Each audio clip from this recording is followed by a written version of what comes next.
aux enjeux de marché avec Franklin Pichard à mes côtés en plateau, le directeur général de Kipling Finance. Bonjour Franklin. Bonjour Grégoire. Bienvenue. Bon, on a décrypté les enjeux en matière de politique monétaire. On voit d'ailleurs que cette réunion de la BCE, il y a la réunion de la Fed en fin de mois, gèle un certain nombre d'initiatives sur le marché. En tout cas, ça peut expliquer pourquoi est-ce qu'effectivement le CAC 40 flotte un peu. On s'est vu il y a 15 jours et on faisait le constat que 6650 points, à peu près le niveau où on se trouve encore aujourd'hui, c'est les niveaux qu'on avait il y a 3 mois, mi-juin.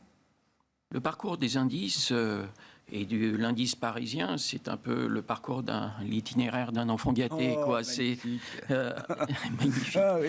Non, c'est vrai que par conséquent, c'est un outil et un instrument un petit peu exigeant aujourd'hui qui a beaucoup de sensibilité vis-à-vis des événements exogènes auxquels on est confronté. Vous venez de citer, et c'est vrai qu'on l'écrit tous les jours, on attend la BCE, la Fed, on attend les grands argentiers.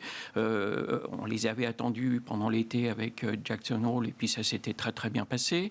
On est dans un niveau de valorisation où en plus les indicateurs économiques commencent à être un petit peu mitigés. On voit que le coronavirus se réinvite un petit peu dans l'économie. On l'a vu aux États-Unis avec des révisions en baisse de la croissance. On est dans un marché où les investisseurs se disent, en plus on est dans une période où on n'a plus de publications. C'est vrai. Donc, comme à chaque fois, septembre en plus est historiquement un mauvais marché, un mauvais mois pour les marchés. Donc les investisseurs, les opérateurs l'ont dans un coin de leur cerveau, en se disant qu'au septembre, il n'y a pas grand-chose à attendre en général de la bourse et sont d'autant plus sensibles et beaucoup plus nerveux que d'habitude en cette période de l'année. Oui, effectivement, on voit beaucoup plus d'attentisme, moins de conviction, et puis voilà, une progression linéaire qui a été un petit peu arrêtée, mise en pause pour l'instant, avec un CAC qui ne fait plus grand-chose, effectivement, et on est toujours sur les niveaux qu'on pouvait observer mi-juin pour l'indice parisien. Si on rentre un petit peu dans le détail justement de la cote, il y a alors un secteur qui vous intéresse aujourd'hui, c'est le secteur des médias. Plusieurs dossiers intéressants, dossiers chauds dans le secteur des médias. Il y a déjà le dossier Lagardère, puis on parlera aussi du dossier M6 avec la fusion TF1-M6 qui semble être en bonne voie, hein, au regard des dernières déclarations hier du président du CSA. Mais sur le dossier Lagardère, qu'est-ce qui vous intéresse, Franklin ?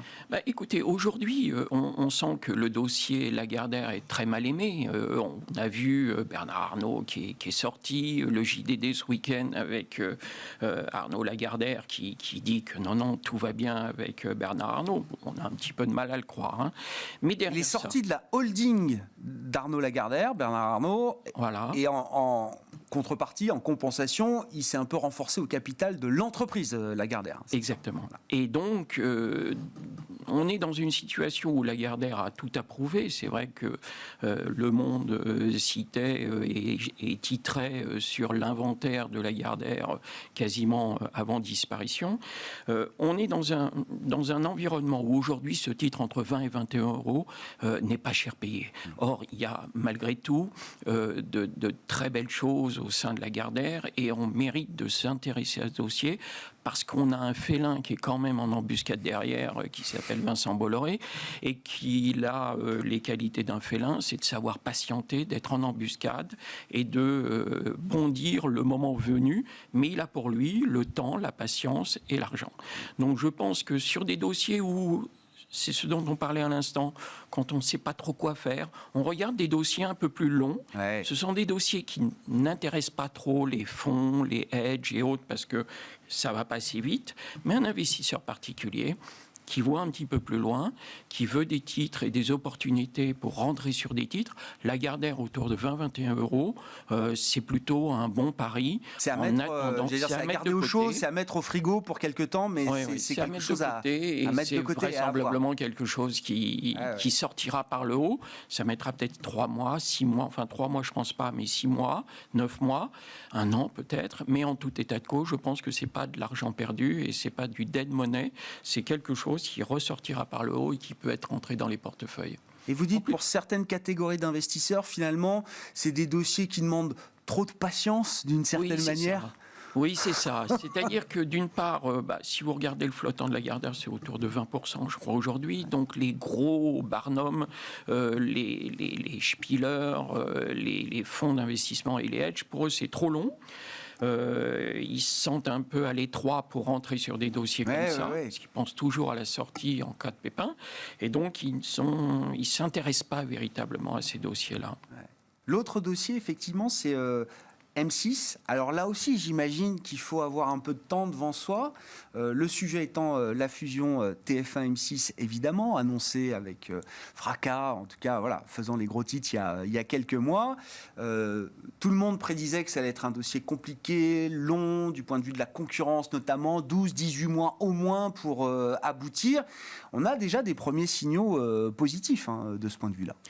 Oui, je pense que vous faites allusion aux déclarations du président du CSA qui a dit qu'il voyait plutôt de bon augure cette opération. Il a dit opération jugée naturelle et compréhensible. Voilà, donc si ça, c'est pas un blanc-seing, c'est plutôt bienveillant comme plutôt bienveillant. De départ, ouais. Côté concurrence, on n'est pas très inquiet non plus. Les groupes ont préparé en amont cette opération. Il y aura des cessions de chaînes pour pas être en situation de monopole. Donc ça aussi, ça ne devrait pas poser un véritable problème.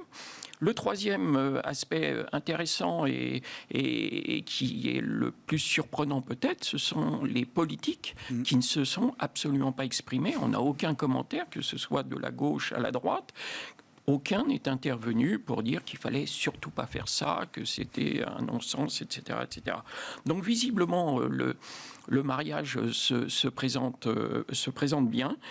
En cas d'échec, le risque sur M6 est quand même plus faible parce que parallèlement à tout cela, on assiste pendant la pandémie à une recrudescence de l'audience sur les chaînes et M6 en a bien participé, qu'aujourd'hui donc les rentrées publicitaires sont au rendez-vous, qu'M6 est une chaîne dynamique, que aussi bien TF1 que M6, mais on parle plus d'M6 parce que si on devait acheter, c'est M6 qu'on achèterait.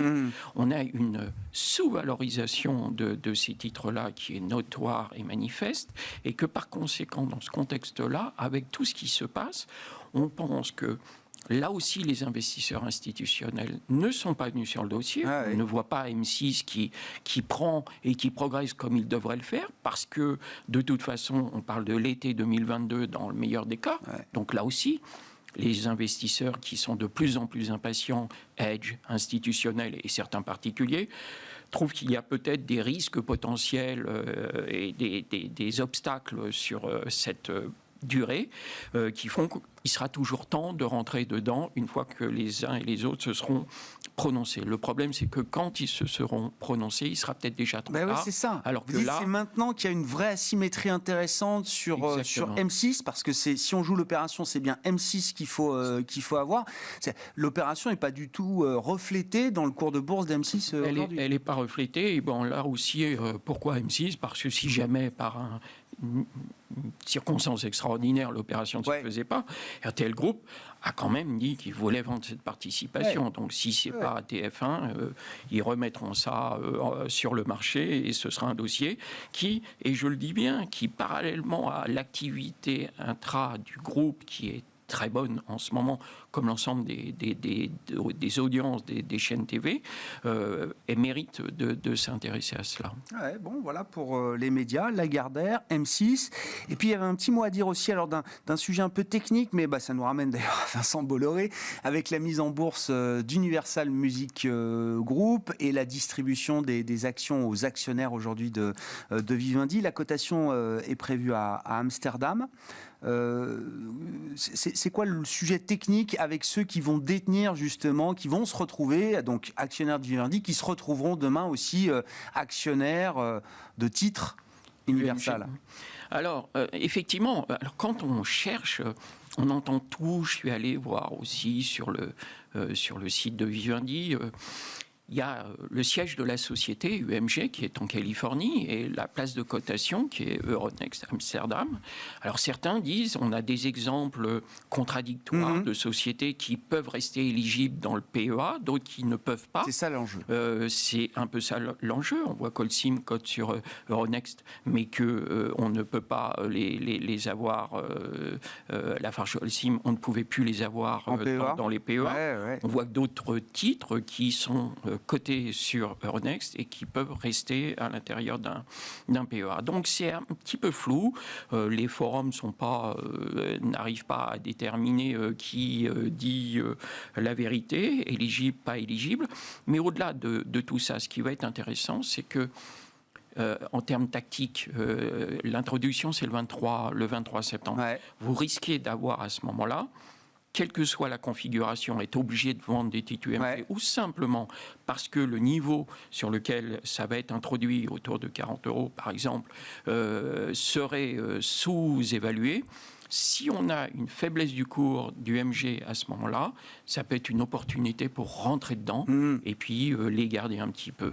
Mais voilà ce qui va se passer. Et puis après, il y a l'autre aspect, c'est le volet Vivendi, avec son cash. Deux possibilités, soit retrait de la cote par une offre publique de rachat, ou alors se concentrer sur les actifs existants. On a Groupe Canal, Havas, on a Gameloft et Editis. Et là, avec tout ce cash qui va être engrangé, on parle de 6,5 milliards avec Mediaset qui va dégager à nouveau du cash, repartir sur des opérations structurantes qui nous ramènent à la Gardère, et puis également peut-être à Sky, et recréer un grand pôle autour de Canal+ et Sky dans la télévision payante. Bon, on suit toujours les affaires de Vincent Bolloré, effectivement, sur les marchés. Merci beaucoup, Franklin, d'avoir été avec nous. On vous retrouve une semaine sur deux, le jeudi, dans Smart Bourse, à la mi-journée. Franklin Pichard, directeur général de Kipling Finance. Voilà pour cette édition. On se retrouve ce soir à 17h en direct sur Bismart.